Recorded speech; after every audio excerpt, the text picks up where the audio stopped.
Bonjour à tous, c'est Nicolas pour la chaîne Autodomo, j'espère que vous allez bien. Donc aujourd'hui, on va parler de 4 produits de la gamme de chez DoWiFi. Donc ce sont 4 produits qui fonctionnent sous Tuya. Donc il y a une prise connectée, un détecteur de fumée, une petite caméra et un contact de porte.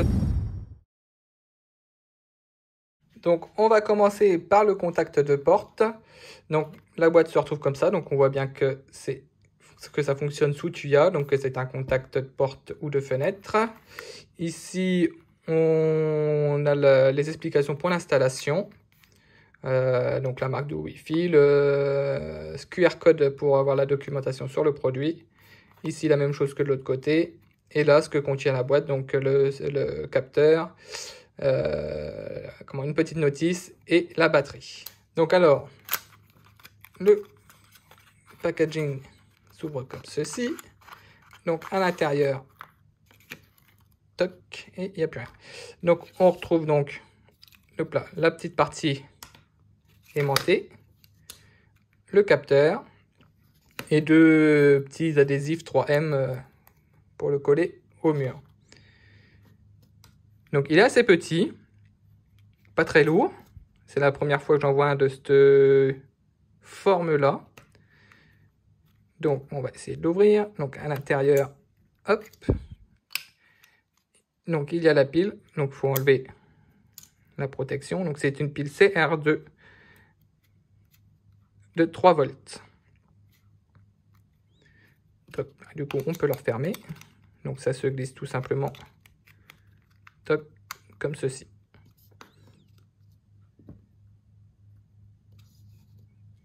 Donc pour l'installation dans Tuya Smart ou dans Smart Life, comme vous le souhaitez, donc il y a un plus simple. On appuie sur le petit bouton à l'arrière 5 secondes juste à temps que le petit voyant bleu ici clignote.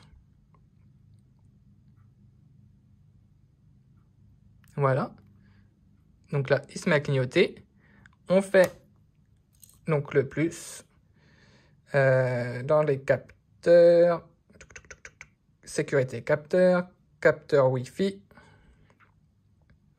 Ici, on choisit donc toujours son réseau. On vérifie que le témoin clignote rapidement. Et là, ça lance l'ajout de l'appareil. Donc, une fois le capteur détecté, vous choisissez dans la pièce que vous voulez le mettre. Donc, moi, je vais choisir salon. Terminé. Vous pouvez même le renommer si vous le voulez renommer autrement. Donc là, la page du capteur va s'ouvrir.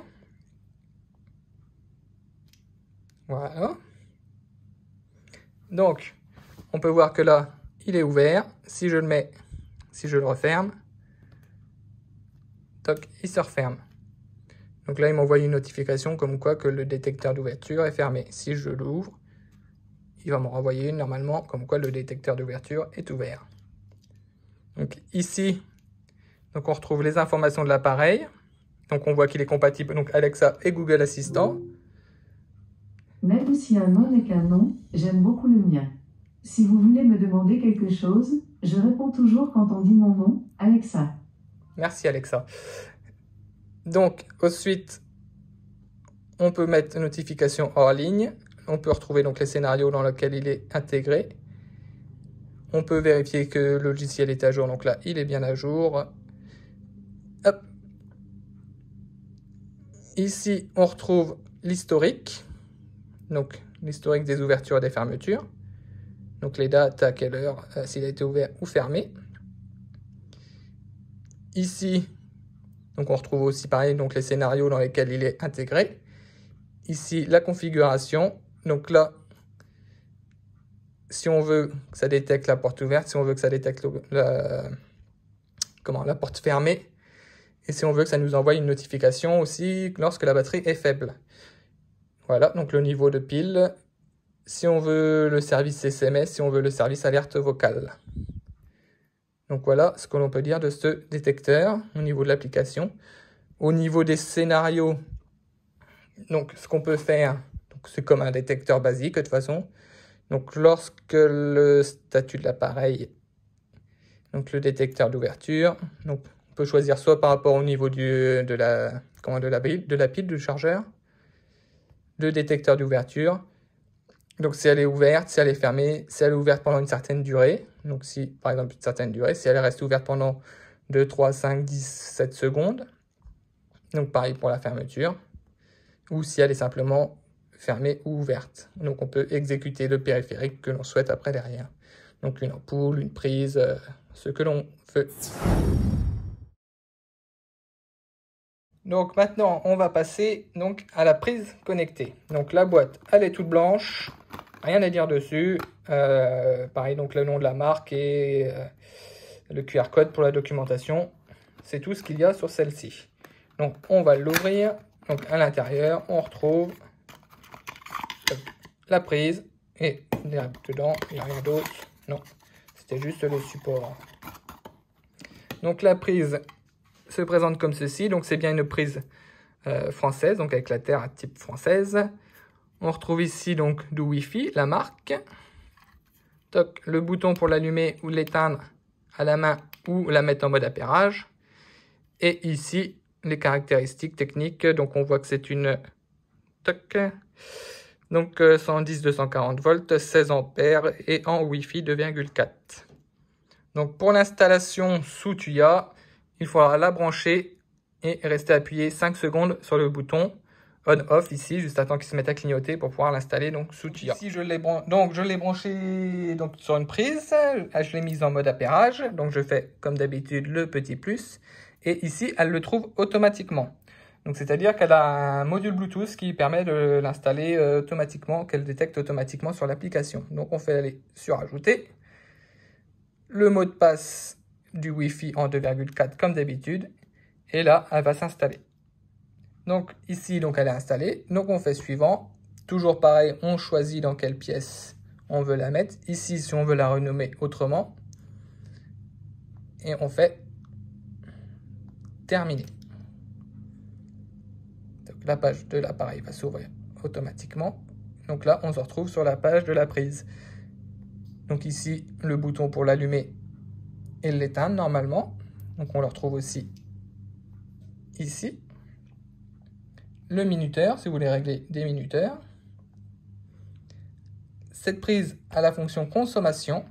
Donc on pourra voir ici l'intensité consommée, la conso en watts, la tension de la prise et le total. Ici vous retrouverez donc un petit graphique suivant les mois et les jours. Toc. Ici on retrouve quelques réglages, donc changer, ça va vous dire c'est le log qui va vous dire quand la prise a été allumée, quand la prise a été éteinte. Et ici c'est l'état où vous voulez la retrouver s'il y a une coupure de courant. Donc si après une coupure de courant vous voulez qu'elle reste éteinte, si vous voulez qu'elle s'allume ou si vous voulez qu'elle retrouve l'état qu'elle était juste avant la coupure de courant. En haut, dans le crayon, donc on retrouve qu'elle est compatible Alexa et Google, ainsi que d'autres. Donc vous pouvez toujours mettre la notification en ligne, chercher s'il y a des mises à jour, etc. Voilà pour la prise.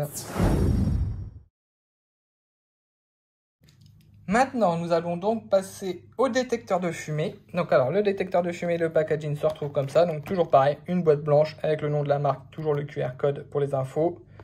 On retrouve l'adresse de la marque aussi ici. Donc à l'intérieur, on va avoir... Toc. Donc dedans, on a la notice. Une pile. Le détecteur. Hop là. Et la deuxième pile.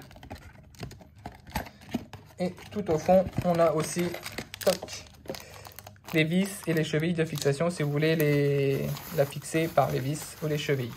Donc le détecteur se présente comme ça. Donc il est rond. Ici, un anneau lumineux qui fait également office de bouton pour armer ou désarmer ou tester le détecteur. Ici, la face arrière. Donc pour mettre les piles, il faudra tourner, lever. Ici, on pourra donc insérer les piles. On retrouve ici les caractéristiques, donc le Wi-Fi 2,4, l'alimentation par 2 piles LR6. Il faut remplacer les piles quand le bip et flash rouge toutes les 40 secondes. La durée des piles sera réduite dans un environnement humide ou de température à variation importante. Il faut tester soi-disant chaque semaine, nettoyer tous les mois, tester après remplacement des piles et bien sûr, il faut lire le manuel d'utilisation. Donc, on va positionner les piles. Donc, une qui vient comme ceci et une qui vient comme ça. Hop là. Ensuite, on referme le capot et ici, vous pourrez donc la fixer par les deux vis quand elle sera fixée au plafond ou au mur.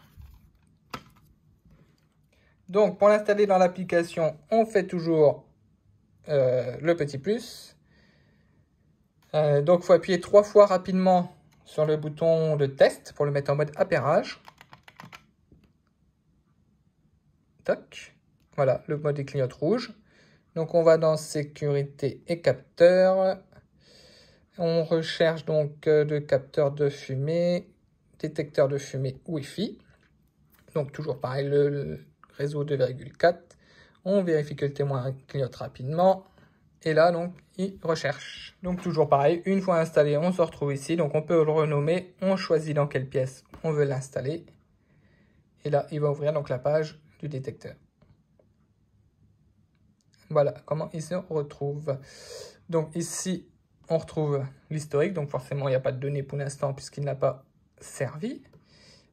Ici, on retrouve les notifications. Donc, si on veut recevoir une notification quand il est hors service, si on va recevoir une notification quand il y a une détection de fumée, quand il est mis en mode muet et quand il est mis en mode test. Ici, on retrouve, donc on voit qu'il n'est pas compatible Google ou Alexa, ni aucun autre d'ailleurs. On peut retrouver toujours pour mettre le logiciel à jour. Et voilà. Donc si j'appuie une fois dessus, si j'appuie longtemps, vous pouvez voir qu'il crie quand même pas mal. Donc dans les données, donc j'ai reçu une notification comme quoi il y a eu un test du détecteur de fumée. Voilà, test. Dans l'historique, par contre, je n'ai rien. Ça va s'afficher plus tard. Donc voilà, ça y est, il est affiché. Donc à 14h23 et 57 secondes, il y a eu un test de fait. Donc j'ai fait un test hors caméra parce que j'allais pas faire de la fumée à l'intérieur de ma maison. Donc il a bien détecté une alerte de fumée. Et ensuite, donc du coup, je l'ai coupé en appuyant sur le bouton du milieu pour couper la sirène. Donc, pour voir. Donc voilà à quoi il ressemble quand il sonne.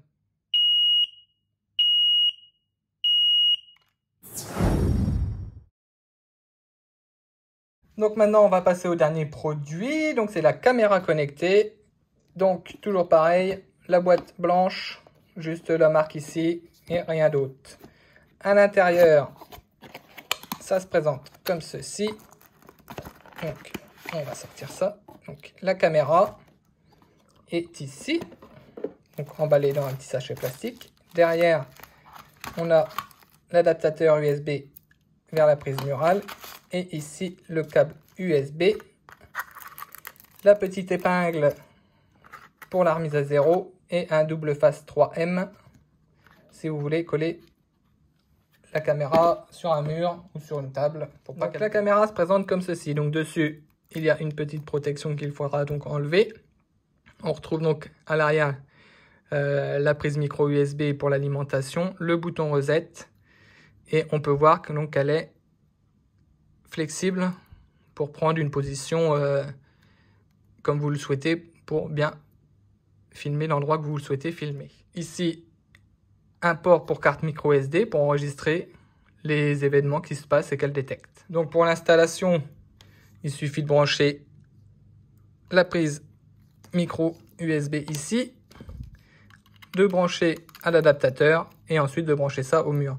Ensuite pour l'appairage, il faudra appuyer longuement sur le bouton reset ici, donc on va se mettre en mode appairage pour pouvoir l'installer sur l'application.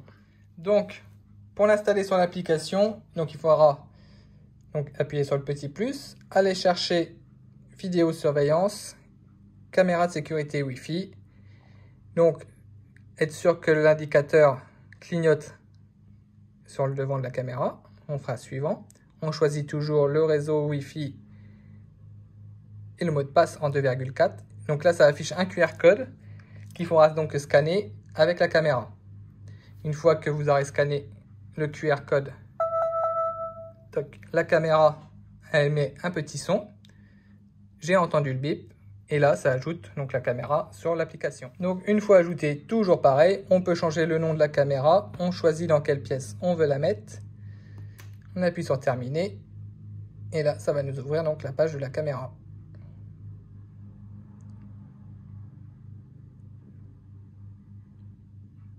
Et voilà.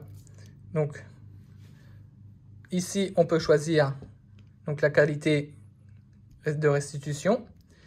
On peut faire des copies d'écran. On peut parler. Donc ça fait beaucoup de Larsen quand on est tout près. On peut enregistrer en direct. Le mode lecture, donc c'est si vous avez une carte SD à l'intérieur, vous pourrez lire ce qui a été enregistré. Stockage en ligne, donc c'est pour stocker ce qui a été capturé en ligne, donc c'est un service payant. Alarme, donc ici on peut choisir la détection de mouvement, détection sonore et les plannings, les horaires et les jours où vous voulez qu'elle détecte. Ici, album photo, c'est quand vous ferez une capture d'écran. Donc ici, on peut voir qu'elle est compatible Alexa et Google, ce qui est rare. Même si un nom est un nom, j'aime beaucoup Alexa. Si vous voulez Alexa, me demander quelque chose. Arrête. Ici, on retrouve donc les paramètres de détection. Ici, le commutateur on-vif.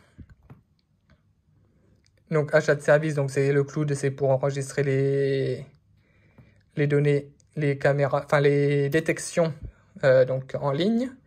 La notification hors ligne. Et ici, donc, si on veut mettre à jour le micro-logiciel, s'il y a une mise à jour de dispo. Voilà pour la caméra. Donc, pour vous faire la conclusion de tout ça, au niveau de la prise, donc elle est très bien, elle n'est pas très grosse comparée par exemple aux prises LSC qu'on trouve chez Action. Point positif, elle possède le suivi de consommation d'énergie. Elle est aux normes françaises, donc avec la prise terre comme il faut. Et elle est très réactive au niveau du on-off sur l'application ou à la voix. Au niveau du détecteur de porte, enfin d'ouverture, point positif, il est très petit, réactif aussi au niveau de l'application. Il y a la possibilité de faire des scénarios suivant le temps d'ouverture ou de fermeture, qui est pas mal, qu'on retrouve rarement sur des appareils de ce type-là. En négatif, le type de pile qui est à l'intérieur, donc à voir sa durée de vie, mais c'est une pile qui me semble assez chère et assez difficile à trouver par exemple en magasin. Il faudra certainement la commander en ligne ou la commander directement en magasin. Ça, c'est quelque chose d'un peu négatif et un peu contraignant sur un appareil de ce type-là. S'il est placé sur une porte qui est ouverte assez fréquemment, la pile va se vider rapidement et ça peut être un budget à la fin. Au niveau du détecteur de fumée, donc il est bien aussi, il sonne assez fort. Il est assez gros, mais il reste quand même assez fin et assez design. Il est pas, c'est pas un rond ou un cube assez gros. Il est gros en diamètre, mais il est assez fin et assez discret tout de même. Il sonne assez fort et fonctionne avec 2 piles, par contre, facilement trouvables. Au niveau de la caméra, point positif, donc elle fonctionne avec Google et Alexa, ce qui commence à être un peu plus démocratisé en ce moment. Au départ, les caméras Tuya fonctionnaient que sur Tuya. Le point négatif, je me demande si le réglage, voilà, par exemple, si vous commencez un peu à la mettre un peu penchée, elle ne va pas tenir forcément, il va falloir obligatoirement la coller. Ça, c'est un peu un point négatif. Si elle est posée sur un meuble, s'il faut coller sur un meuble pour pouvoir la placer derrière, c'est pas très pratique. Donc sinon, voilà, c'est plutôt des bons produits dans l'ensemble, hein, par rapport à leur prix. Et c'est une marque française, donc c'est quand même de bons produits. Avec quelques défauts, forcément, hein, tout ne peut pas être parfait. Mais dans l'ensemble, je suis plutôt content de ces 4 produits-là. Donc voilà, j'espère que la vidéo vous aura plu. Si vous avez des questions, n'hésitez pas à les poster sous la vidéo ou sur notre page Facebook. On se fera un plaisir d'y répondre. Et peut-être rentrer un peu plus en détail sur chaque produit si vous avez des questions sur chaque produit séparément. Je vous souhaite une agréable journée et n'hésitez pas à mettre un petit pouce en l'air et un commentaire, ça nous fait toujours plaisir.